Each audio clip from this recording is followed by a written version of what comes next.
Amen. Iphinde futhi xa iphela kuzoba khona ibhekile kuthiwa yenzaza nayo ityiwa ifemeli. Hallelujah. Glory to Jesus. Ngibonga igama lenkosi. Ityiwa ifamily yonke. Bonke ababelonga in that family. Glory to Jesus. Kufaneleke betyile. Are we still there, bazalwane? Glory to Jesus. So wonke umuntu olapha namhlanje ubaliwe nguThixo engazini. Awushayela izandla uthi ngibaliwe nguThixo engazini. Hallelujah. Praise the Lord. Glory to Jesus. Kamnandi namhlanje sabe ngithetha isiXhosa yabona bekhaba bava elika George namhlanje. Hallelujah. Olanduka pha abafana basemveli kwase-USAF njalo. Sawuthetha nje izinto ezimbalwa ngoba umpostile umpuntshe for 3 days wambula into efihlakeleyo kakhulu, wambula imfihlo. Kukhona into ekuthiwa yi-gospel, good news. Kodwa kunezindawo athetha kuzo uPaul zaseKorinte ayenza ibe extreme athi the mystery of the gospel. Glory to Jesus. Now, the mystery of the gospel inabantu ke bayo abakhethelwe kuqala for yona. Mabonga igama lenkosi yethu. Glory to Jesus. The mystery of the gospel inabantu ebakhethelweyo, not everyone. That's why uPaul kwanyanzeleka bekhona abapostile abaziseniors abade bathi xa bethetha kwincwadi zabo bathi thina simbonile, siwitnessile, simbonile ngamehlo ethu, sambamba, samxhawula, satya nokutya naye. But kwanyanzeleka ukuthi ngexesha bekhona abanjalo kube khona ozovuswa, because noxa bembambile, noxa behambe naye, noxa zonke izinto bezenza phakathi kwabo behamba nabo bebekhona bezibonile, but they have not found the mystery about lo bambonileyo, bambamba nokumbamba, batya naye nokutya naye, but imfihlo ngaye abayibonanga.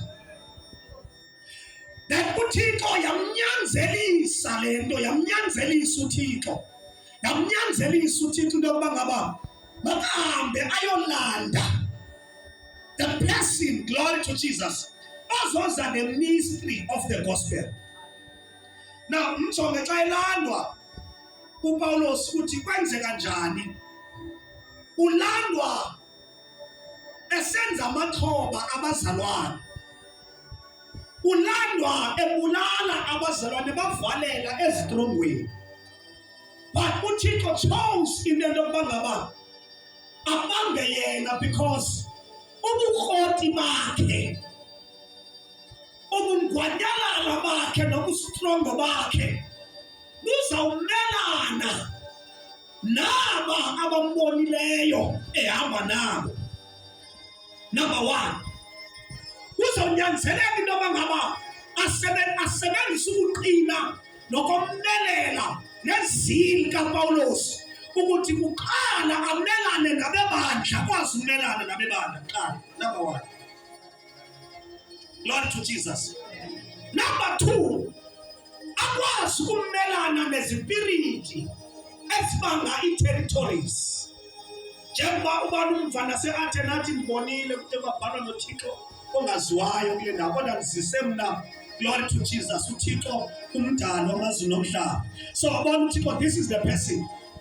because lo muntu enzisana uzoxabana naba bekade ndihamba nabo but abangayifumelanga imfihlo ngam.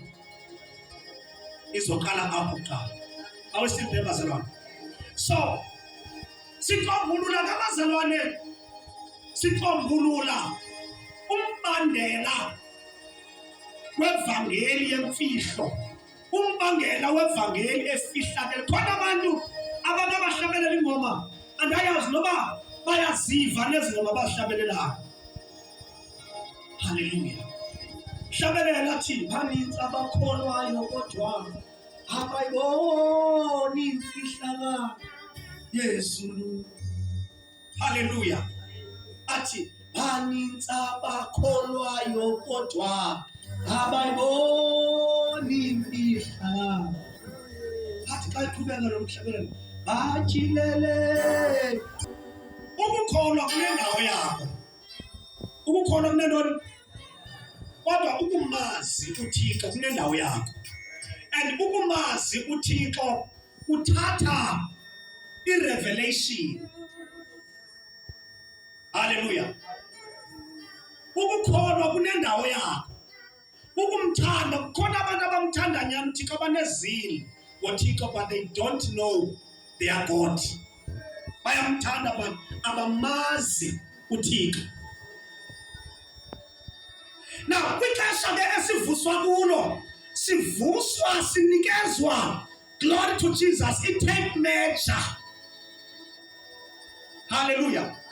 Yokuba ngaba wonke umuntu obizwayo ebizwa inkosi, glory to Jesus, afakwe kwi-measurement, glory to Jesus, yokuba ngaba afikelele kwindaba kaKristu etyhilini, ekhutshiwe eziqhiyeni.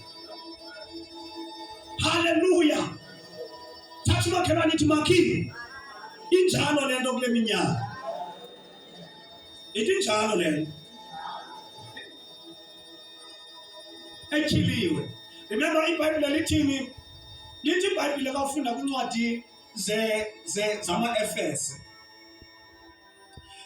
Lithi iBhayibhile, I think verse 16. Lithi ndinivile bandla lase-Efese uba nikholiwe. Andiphiki loo nitheni? Ya, ndivile uba nikholiwe. Khona abantu ababanga nje ukukholwa. Xa kufuneke bestretchiwe, bama kwinto yoba ngaba nam ndiyakholwa, nam ndikholiwe. Libe lithi iBhayibhile namadimoni ayakholwa. Hallelujah. Kwakufuneka sikudonse kulaa nyele, sikudonse kulaa manzi amdaka. Glory to Jesus. Mabonke igama lenkosi. Because namadimoni anayo ifaith, amadimoni nawo anawo amanwele. Hallelujah.